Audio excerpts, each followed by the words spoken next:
కీర్తనల గ్రంథము 63 అధ్యాయము. దేవా, నా దేవుడవు నీవే. వేకువనే నిన్ను వెదకుదును.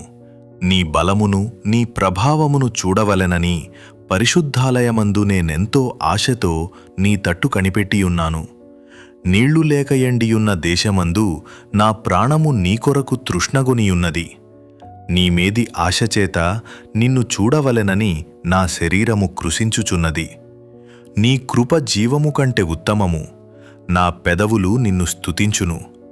నా మంచము మీద నిన్ను జ్ఞాపకము చేసుకొని రాత్రిజాములయందు నిన్ను ధ్యానించునప్పుడు క్రొవ్వు మెదడు నాకు దొరకినట్లుగా నా ప్రాణము తృప్తి పొందుచున్నది. ఉత్సహించు పెదవులతో నా నోరు నిన్ను గూర్చి గానము చేయుచున్నది.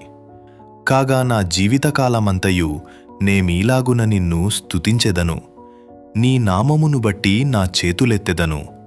నీవు నాకు సహాయకుడవయ్యుంటివి. నీ రెక్కల చాటున శరణుజొచ్చి ఉత్సాహధ్వని చేసెదను. నా ప్రాణము నిన్ను అంటివెంబడించుచున్నది.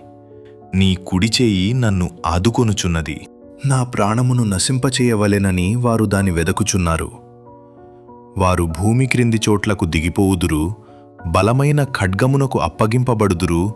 నక్కల పాలగుదురు. రాజు దేవుని బట్టి సంతోషించును. ఆయన తోడని ప్రమాణము చేయు ప్రతివాడును అతిశయిల్లును. అబద్ధములాడు వారి నోరు మూయబడును.